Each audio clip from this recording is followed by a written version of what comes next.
আচ্ছা, come to the point. আমরা দ্বিতীয় স্টেপে চলে যাচ্ছি, সেটা হচ্ছে গ্রুপ সি। গ্রুপ সির সিলেবাসটা বুঝবে এবং কি কি পরীক্ষায় থাকবে সেটা মন দিয়ে। কেউ কোনো কথা বলো না, যারা কথা বলছো তারা কিন্তু খুব ভুল কাজ করছো, খুব ভুল কাজ করছো। কারণ কি বলতো, দেখে মানুষের সবসময় সময় ঠিক মতো থাকে না। কোনো সময় দেখা যাচ্ছে একটা মিনিট মানুষকে জীবনকে এগিয়ে দেয়, 1 মিনিটের মধ্যে তার মধ্যে একটা কনসেপশন তৈরি হয়ে যায়, I have to do something. এই ভাবনাটা কিন্তু তার জীবনকে অন্যভাবে চেঞ্জ করে দিতে পারে। যাক, আমরা প্রথমেই চলে যাই গ্রুপ সির যে এক্সামটা আমরা দেখলাম সেটা হচ্ছে অবশ্যই 60 নম্বরের পরীক্ষা। আগে কত নম্বরের ছিল? আগে 60ই ছিল, কিন্তু সেই 60-এর সঙ্গে এই 60-এর কোনো মিল নাই। দেখো, প্রথমে আমি আলোচনা করেছি গ্রুপ ডিতে একই জিনিস, গ্রুপ সি পরীক্ষা গ্রুপ ডি পরীক্ষা যদি একই জিনিস হয় তোমার আপত্তি কি আছে পরীক্ষা দিতে?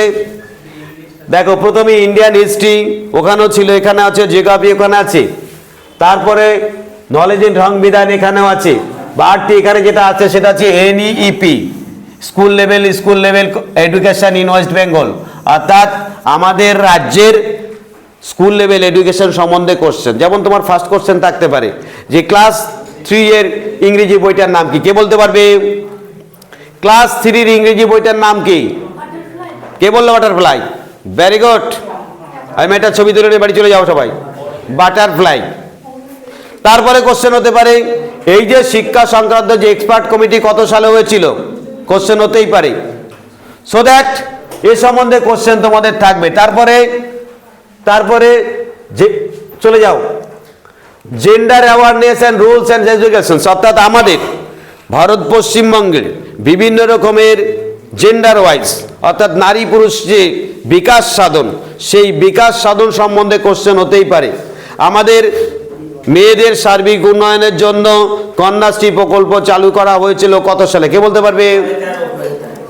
তো হো গিয়া ফয়সালা, কোশ্চেন থাকতে পারে। চলে আসো পরবর্তীকালে elementary knowledge about the traditional and contemporary popular culture of India. এখানে কিন্তু ইন্ডিয়া আগে ছিল কোথায়? ওয়েস্ট বেঙ্গল। अब वेस्ट बंगाल छोड़ के इंडिया भेकी जाना जानता। Next basic computer knowledge already আলোচনা করেছি, আমি আর এই ব্যাপারে কথা বলতে চাইছি না। তারপরে চলে আসে এনवायरमेंटल অ্যাওয়ারনেস। তোমাদের হয়তো জিজ্ঞাসা করলো কথা বলো না, আমাদের পরিবেশ দিবস কত তারিখে? 5ই জুন পরিবেশ রাখুন। বাহ, ছড়া একটা। কিন্তু কত সালে এটা প্রথম পালিত হয়? 1972 সালে স্টকহোমে প্রথম বিশ্ব কি বসুন্ধরা সম্মেলনে ছিল 5 তারিখে। সেই 5 তারিখ অনুযায়ী আমরা সারা বিশ্বব্যাপী পরিবেশ দিবস পালন করি। Current economic affairs, very recent current economic affairs সম্বন্ধে কোশ্চেন হতে পারে। GST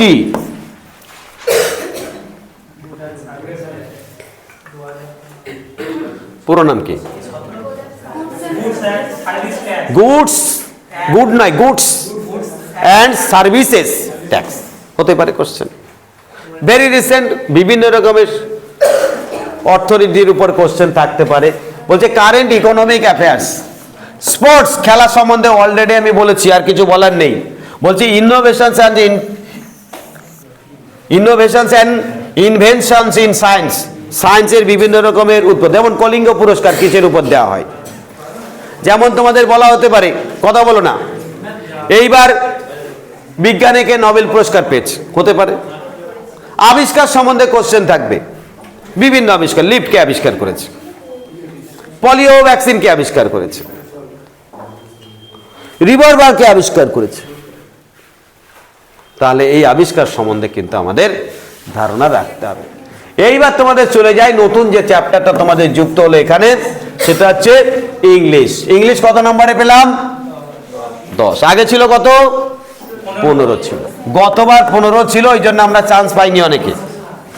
স্যার তখন তো বহুত দিনের আগের কাহিনী। এইবার ইংরেজিতে তোমাদের অলরেডি আমি করিয়েছি। আজকে যেটা করালাম প্রিপোজিশন, সিঙ্গুলার অ্যান্ড প্লুরাল। এই সিঙ্গুলার আর প্লুরাল সেইগুলোই থাকবে যেগুলো তোমরা পারবে না। যেমন BOOKS, বুক থেকে আমরা কি পাবো? বুকস। Very good. অর্থাৎ জাস্ট এস লাগিয়ে দিচ্ছি, সিঙ্গুলার থেকে প্লুরাল হয়ে গেছে। এইবার তোমাকে যদি বলা হয় মাউস, সঙ্গে সঙ্গে MOUSES, মাউসেস হয়ে গেল। আসলে কি হবে? মাইস, MIC। তাহলে মন দিয়ে শোনো, তোমাদের পরীক্ষায় সেইগুলোই থাকবে যেগুলো কিন্তু তোমরা পারবে। কিন্তু অদ্ভুত ব্যাপার, যেগুলো আসবে সেগুলো তোমাদের পেজে আমি দিয়ে দিয়েছি, কি জ্বালা। Next, spelling check. ভোকাবুলারি তো থাকবে। ভোকাবুলারি মানে বিভিন্ন রকমের হতে পারে, যে এরর্স থাকতে পারে, যে বিভিন্ন সময় শূন্যস্থান পূরণ দিয়ে থাকতে পারে, সেগুলো তোমাদের কিন্তু স্টেপ টু স্টেপ থাকবে। সেখানে তোমার প্রিপোজিশনের পাশাপাশি, তোমার গ্রুপ ভার্বের পাশাপাশি তোমার ভোকাবুলারির ক্ষেত্রে দেখা যাচ্ছে narration, voice change, various types of থাকতে পারে, সেগুলো তোমরা পারবে। স্পেলিং চেক, প্রথম কথা হচ্ছে বলো তো, কমিটি বানান কি?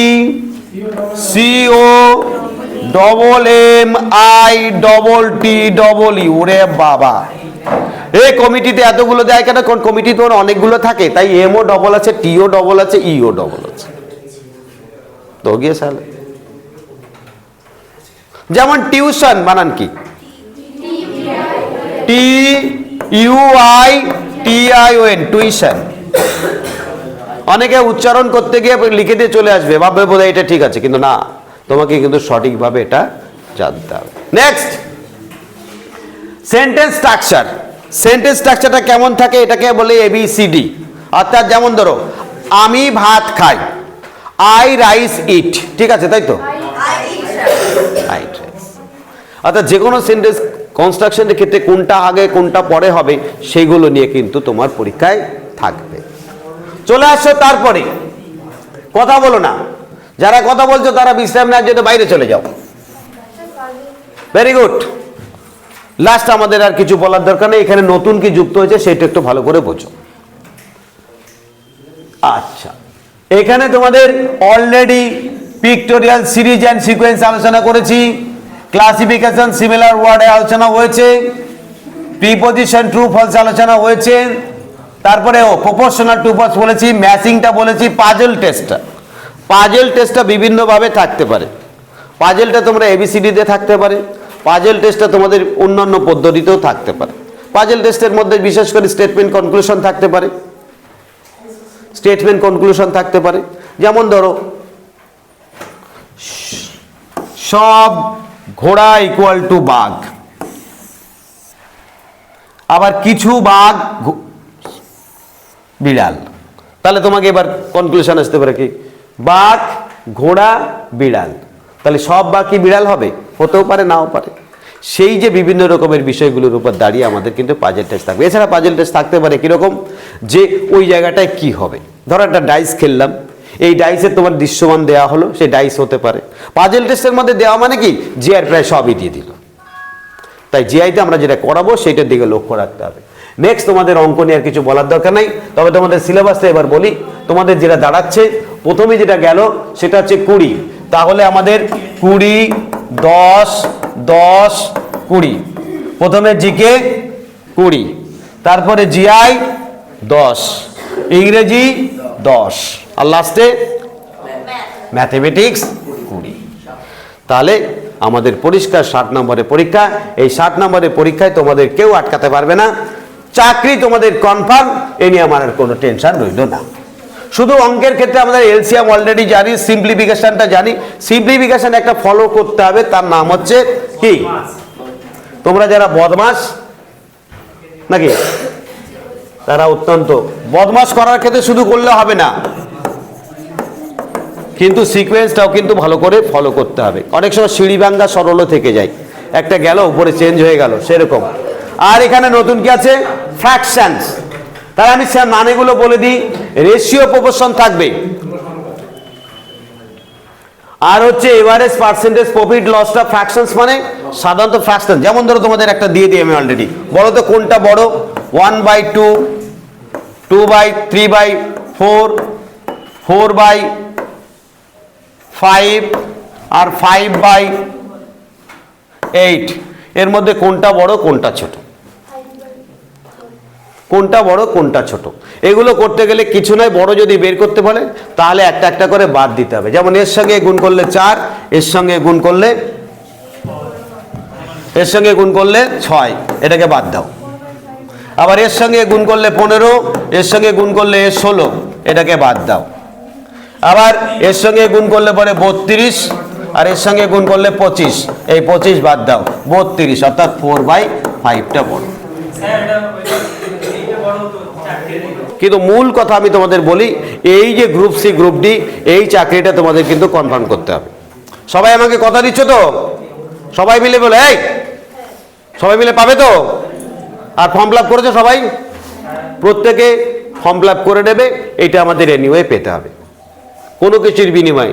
দরকার হলে যদি মনে হয় যে না স্যার এই পড়াশোনা করতে গিয়ে আমার একটা সেকেন্ড ঘুম হচ্ছে না, ঘুমানোর দরকার নেই।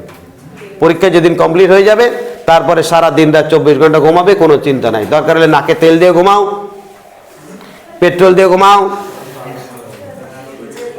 दरकार नाक बंद करे घुमाओ, मुझे कोई इतराज नहीं, लेकिन आप सोने की कोई गुंजाइश ही नहीं है। बंद करो।